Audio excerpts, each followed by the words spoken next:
we did today on February 22nd was practice how to find discounts with percentages, and then we also practiced how to find the missing percent. So for discount practice, what we did in each class was we came up with some kind of item that we wanted to buy. So for instance, in one class, we said that we were going to buy some t-shirts.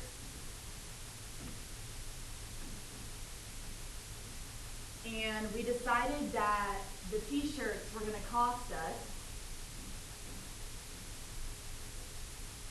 $20 each, or something close to that. Then we decided that we were going to give a percent discount. So we went with 15% off discount. The way that we calculated it first was by saying out loud what it is we were finding. So here's how we wrote it. 15% of $20 is ... what? Then we told ourselves this is not a mathematical equation yet. So we took our percent and we changed it into a decimal that we could put nicely into our calculator.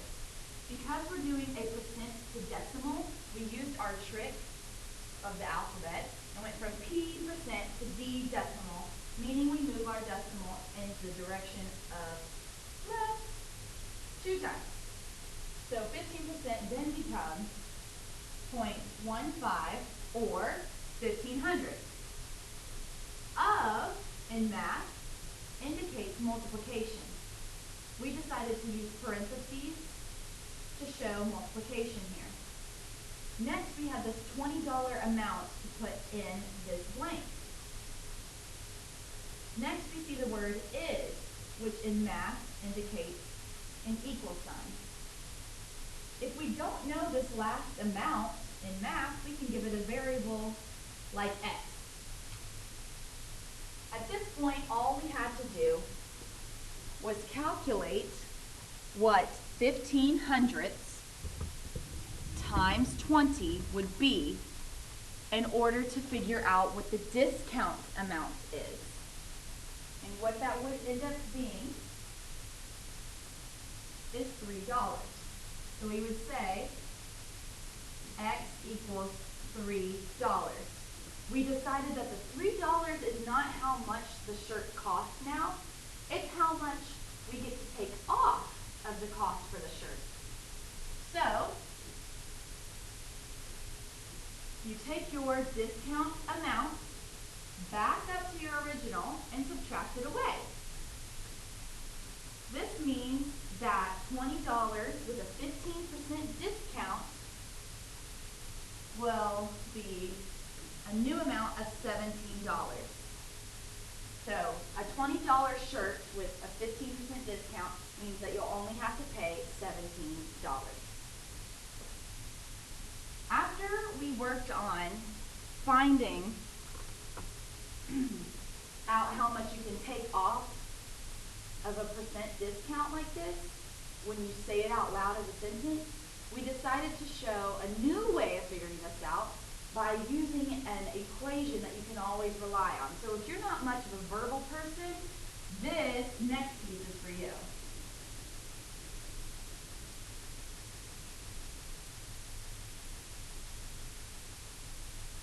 So, what we did this time was, instead of reading it out loud as a regular sentence, we looked at an equation that we can use. The equation that I gave you to use is part over whole. Well, you can also call it total. Whichever one you want, it doesn't really matter. So part over your whole or total.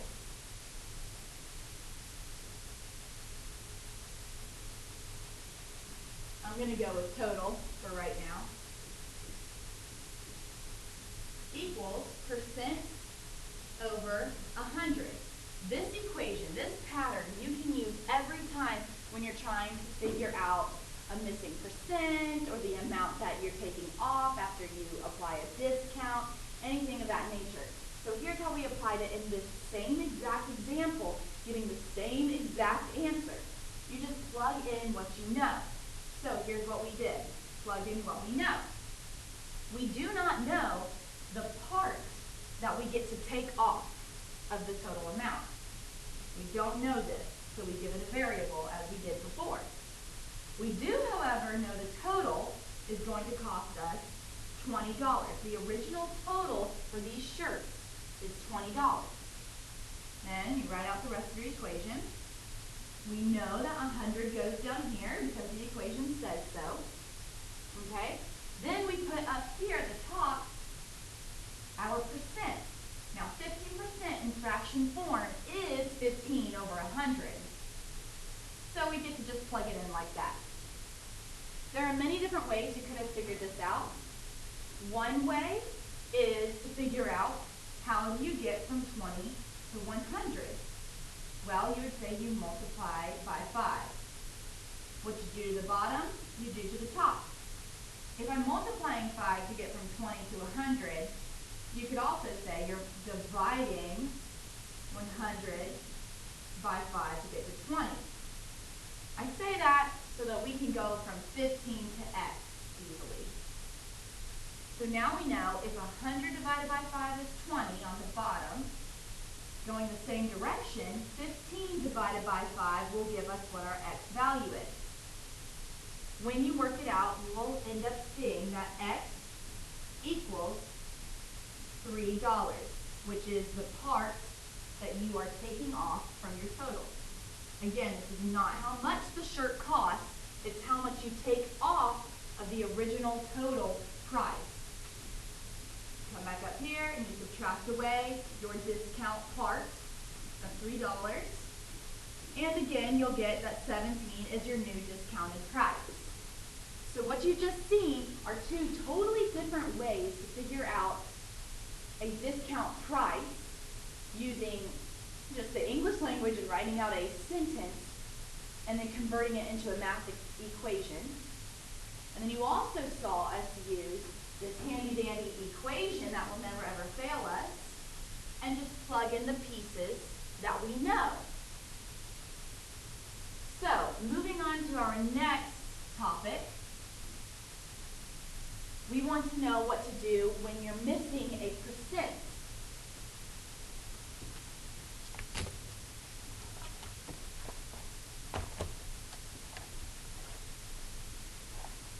The problem that most of us did in class today was the following. Find out what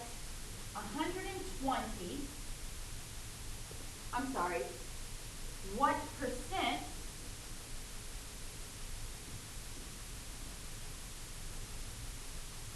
of 120 is 28 8/10. Now again, you could go through this and create your own sentence and then convert that into a mathematical equation like this. What percent means we don't know our value for the percent. Of means multiplication. Okay? 120 is what's next in our sentence. Is an equal sign. And our last amount to fill in is 28 8/10.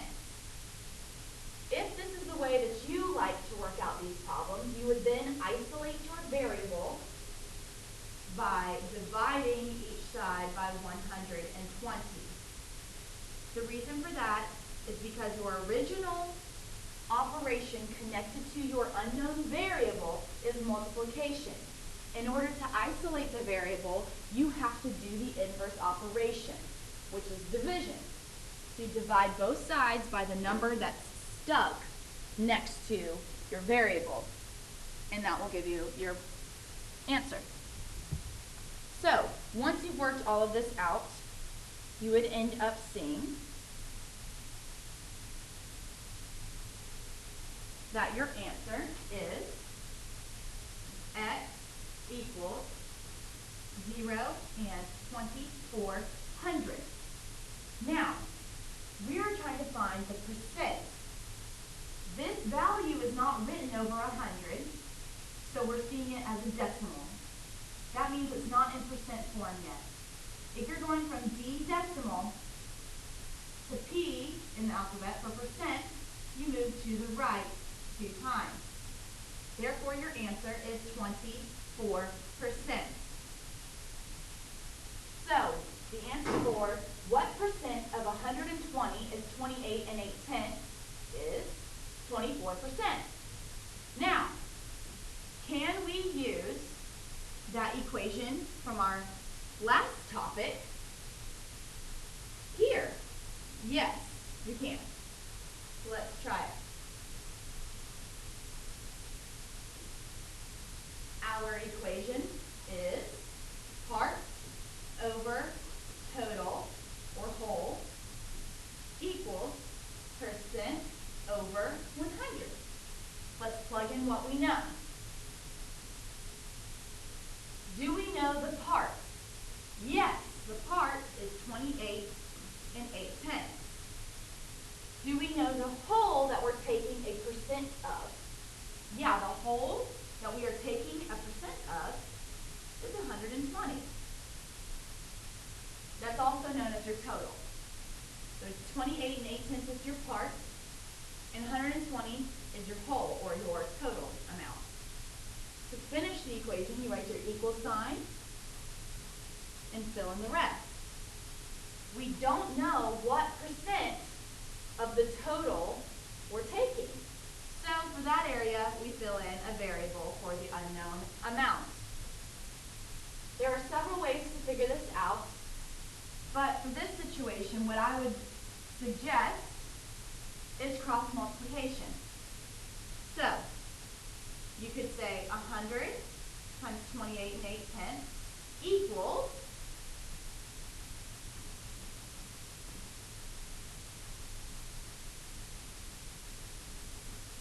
120 times x. Whenever you multiply a variable by a number, it is allowed for you to just squish them up next to each other like this. When they're next to each other like this, it does imply multiplication. It is the same as putting a dot in between them, or multiplication symbol, or parentheses. So now all we have to do is solve for x. And again, your goal is to isolate the variable. So what you would do is go ahead and multiply 100 times 28 and 8/10 so that you can get this side of your equation to be 2,880. Write your equal sign, and you're left with 120 times x. To isolate your variable, you do the opposite of what you're seeing currently, which is multiplication. The opposite would be division, and you're going to divide away the number that is stuck to x in order to isolate x. You do this to both sides to keep it proportional and equal schmequal. Once you divide the other side by 120, you will get that your answer is x equals 24. The way that I know to put this percent symbol here in my answer is because my original question asked what percent of 120 is 28 and 8/10. I know that my answer had to include a percent symbol because the question was asking what percent. So there you go. You may use the sentence version and fill in pieces of a math equation verbally if you would like to, and just replace the words that you see with the correct math symbols. Or you can use this handy dandy equation that will never ever fail you during this unit.